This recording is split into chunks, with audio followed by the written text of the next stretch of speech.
নমস্কাৰ information blog অসমলৈ সকলোকে স্বাগতম। আগৰ ভিডিঅ'টোত আমি আলোচনা কৰিছিলোঁ ব্ৰহ্মপুত্ৰ নৈৰ বিষয়ে।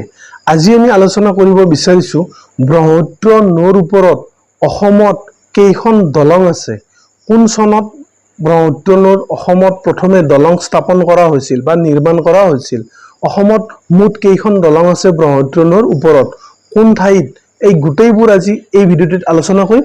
গতিকে ভিডিঅ'টো আৰম্ভণিৰ পৰা শেষলৈকে চাই থাকিব। শৰাইঘাটৰ দলংখনে হ'ল অসমত ব্ৰহ্মপুত্ৰ নৈৰ ওপৰত নিৰ্মাণ কৰা প্ৰথমখন দলং। 1959 চনত এই দলংখনৰ কাম আৰম্ভ আৰু 1962 চনত এই দলংখনৰ নিৰ্মাণৰ কাম সম্পূৰ্ণ হয়। 1959 চনত আৰম্ভ কৰি 1962 চনত শৰাইঘাটৰ দলঙৰ কাম সম্পূৰ্ণ কৰা হয় যদিও তাৰ এবছৰ পিছত 1963 চনত প্ৰয়াত প্ৰধানমন্ত্ৰী জৱাহৰলাল নেহেৰু ডাঙৰীয়াই এই দলংখন শুভাৰম্ভণি কৰিছিল। এই দলংখনৰ নিৰ্মাণত চৰকাৰী তথ্য অনুসৰি 10 কোটি 65 লাখ টকা খৰচ হৈছিল। চৰকাৰী তথ্য অনুসৰি 10 কোটি 65 লাখ টকা খৰচ হৈছিল শৰাইঘাটৰ দলংখনৰ নিৰ্মাণত। আৰু শৰাইঘাটৰ দলংখনে হ'ল অসমত ব্ৰহ্মপুত্ৰ নৈৰ ওপৰত নিৰ্মাণ কৰা প্ৰথমখন দলং। শৰাইঘাটৰ দলঙৰ দৈৰ্ঘ্য 1492 মিটাৰ। ব্ৰহ্মপুত্ৰৰ ওপৰত অসমত দ্বিতীয়খন দলং নিৰ্মাণ কৰা হৈছিল কলীয়া ভোমৰা দলং। এই দলংখনৰ কাম আৰম্ভণি কৰা হয় 1981 চনত। কলীয়া ভোমৰা সেতু দলংখনৰ কাম আৰম্ভণি কৰা হয় 1981 চনত আৰু প্ৰায় 6 বছৰ পিছত 1987 চনত এই দলংখনৰ কাম সম্পূৰ্ণ হৈ উঠে। 1987 চনত এই দলং তেতিয়াৰ ভাৰতবৰ্ষৰ প্ৰধানমন্ত্ৰী প্ৰয়াত মাননীয় ৰাজীৱ গান্ধী ডাঙৰীয়াই এই দলংখনৰ শুভাৰম্ভ কৰে। কলীয়া ভোমৰা সেতু দলংখনে নগাঁও আৰু শোণিতপুৰ জিলাক যোগাযোগৰ ক্ষেত্ৰত সুবিধা কৰি দিয়ে। কলীয়া ভোমৰা দলংখনে নগাঁও আৰু শোণিতপুৰ জিলাক যোগাযোগৰ ক্ষেত্ৰত সুবিধা কৰি দিয়ে। কলীয়া ভোমৰা দলংখনৰ দৈৰ্ঘ্য 3 কিলোমিটাৰ। ভোমৰা দলংখন নিৰ্মাণত 89 কোটি টকা খৰচ হৈছিল। এতিয়া আমি ব্ৰহ্মপুত্ৰৰ ওপৰত নিৰ্মাণ কৰা তৃতীয়খন দলঙৰ বিষয়ে। ব্ৰহ্মপুত্ৰৰ ওপৰত তৃতীয়খন দলং নিৰ্মাণ কৰা হৈছিল নৰনাৰায়ণ সেতু। ব্ৰহ্মপুত্ৰৰ ওপৰত নিৰ্মাণ কৰা অসমৰ তৃতীয়খন এই দলংখন 1998 চনৰ 15 এপ্ৰিল তাৰিখে ভাৰতৰ তেতিয়াৰ প্ৰধানমন্ত্ৰী প্ৰয়াত মাননীয় অটল বিহাৰী বাজপেয়ী ডাঙৰীয়াই শুভাৰম্ভ কৰিছিল। এই দলংখন 2.284 কিলোমিটাৰ দীঘল। দলংখনৰ নিৰ্মাণত 301 কোটি টকা খৰচ হৈছিল। 301 কোটি টকা খৰচ হৈছিল এই দলংখনৰ নিৰ্মাণত। আৰু বঙাইগাঁও আৰু গোৱালপাৰা জিলাক যোগাযোগৰ ক্ষেত্ৰত সুবিধা কৰি দিয়ে। বঙাইগাঁও আৰু গোৱালপাৰা জিলাক যোগাযোগৰ ক্ষেত্ৰত সুবিধা কৰি দিয়ে। এতিয়া আহিছোঁ ব্ৰহ্মপুত্ৰৰ ওপৰত নিৰ্মাণ কৰা চতুৰ্থখন দলঙৰ বিষয়ে। ব্ৰহ্মপুত্ৰৰ ওপৰত নিৰ্মাণ কৰা চতুৰ্থখন দলং হ'ল শৰাইঘাটৰ নতুন দলং।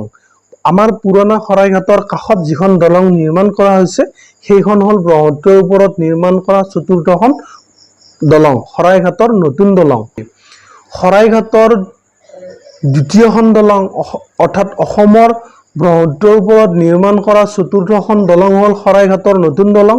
আৰু শৰাইঘাটৰ নতুন দলংখন শুভাৰম্ভ কৰে 2017 চনৰ 29 জানুৱাৰী তাৰিখে আমাৰ ভাৰতৰ পথ পৰিবহণ মন্ত্ৰী নীতিন গাডকাৰী ডাঙৰীয়াই শুভাৰম্ভ কৰে ব্ৰহ্মপুত্ৰৰ ওপৰত শৰাইঘাটৰ নতুন দলংখন। এই দলংখন শৰাইঘাটৰ নতুন দলংখন 1.50 কিলোমিটাৰ দীঘল। শৰাইঘাটৰ নতুন দলংখন 1.50 কিলোমিটাৰ দীঘল। আৰু এই দলংখনৰ নিৰ্মাণত খৰচ হৈছিল 475 কোটি টকা। শৰাইঘাটৰ নতুন দলংখনৰ নিৰ্মাণত খৰচ হৈছিল 475 কোটি টকা। এতিয়া আহিছোঁ ব্ৰহ্মপুত্ৰৰ ওপৰত নিৰ্মাণ কৰা অসমৰ পঞ্চমখন দলঙৰ বিষয়ে। ব্ৰহ্মপুত্ৰৰ ওপৰত নিৰ্মাণ কৰা অসমৰ পঞ্চমখন দলং হ'ল ধলাশদিয়া ব্ৰিজ বা ভূপেন হাজৰিকা সেতু। প্ৰথমে ধলাশদিয়া ব্ৰিজ হিচাপে মুকলি কৰা হৈছিল যদিও পিছত ইয়াৰ নাম ভূপেন হাজৰিকা সেতু নামেৰে নামকৰণ কৰা হৈছে। 26 মে 2017 চনত 2017 চনৰ 26 মে তাৰিখে ধলাশদিয়া দলংখনৰ শুভাৰম্ভ কৰা হৈছিল আমাৰ ভাৰতবৰ্ষৰ প্ৰধানমন্ত্ৰী মাননীয় নৰেন্দ্ৰ মোদী ডাঙৰীয়াই। ধলাশদিয়া দলংখনে অসম আৰু অৰুণাচল প্ৰদেশত যোগাযোগৰ ক্ষেত্ৰত সুবিধা কৰি দিয়ে। হাজৰিকা সেতু দলংখনৰ দীঘল 9.15 কিলোমিটাৰ। 9.15 কিলোমিটাৰ দীঘল ভূপেন হাজৰিকা সেতু আৰু ভূপেন হাজৰিকা সেতুই হ'ল ভাৰতবৰ্ষৰ ভিতৰত বৰ্তমানলৈকে সবাতোকৈ দীঘল দলং। ভাৰতবৰ্ষৰ ভিতৰত সবাতোকৈ দীঘল দলংখন হ'ল ভূপেন হাজৰিকা সেতু। 9.15 কিলোমিটাৰ দীঘল এই দলংখন। ভূপেন হাজৰিকা সেতু দলংখনৰ নিৰ্মাণত খৰচ হৈছিল 1000 কোটি টকা। এতিয়া আহিছোঁ ব্ৰহ্মপুত্ৰৰ ওপৰত নিৰ্মাণ কৰা 6 নম্বৰ দলংখন। ব্ৰহ্মপুত্ৰৰ ওপৰত নিৰ্মাণ কৰা অসমৰ 6 নম্বৰ দলংখন হ'ল বগীবিল।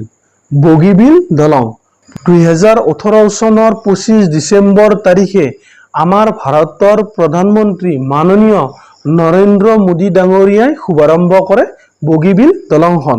আৰু বগীবিল দলংখন হ'ল ব্ৰহ্মপুত্ৰৰ ওপৰত নিৰ্মাণ কৰা অসমৰ 6 নম্বৰ দলং।